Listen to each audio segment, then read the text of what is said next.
Hello everyone and welcome back to another video from Wake&Tech. In this video, I'm going to show you how to sign up and create a new account on Rocket Money. So let's get started right away. First of all, open up your web browser and then in the address bar, type in rocketmoney.com and press enter. You will now be taken into the official website for Rocket Money. Now, from the homepage, click on the sign up button, which will take you into the registration page.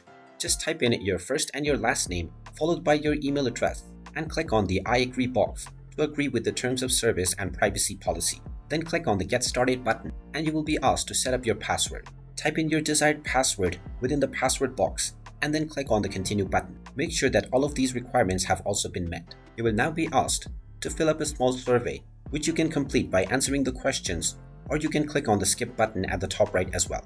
Now just choose your goals for creating your Rocket Money account and then click on the Continue button. You will then be asked to add your checking as well as your credit card accounts. You can click on the Add button and then enter your credentials and then click on the Continue button. After linking your account from the options that are available, you will need to choose your subscription for becoming a member, and finally your account will be set up and all ready to use. And now you can use your newly set up credentials to access your account on Rocket Money. And there you have it. That is how easy it is to sign up and create a new account on Rocket Money. If you find this video helpful, make sure you hit that like button and subscribe to our channel if you haven't done so already. Also ring that notification bell to never miss another update from us. Thank you for watching and I will see you again in the next video.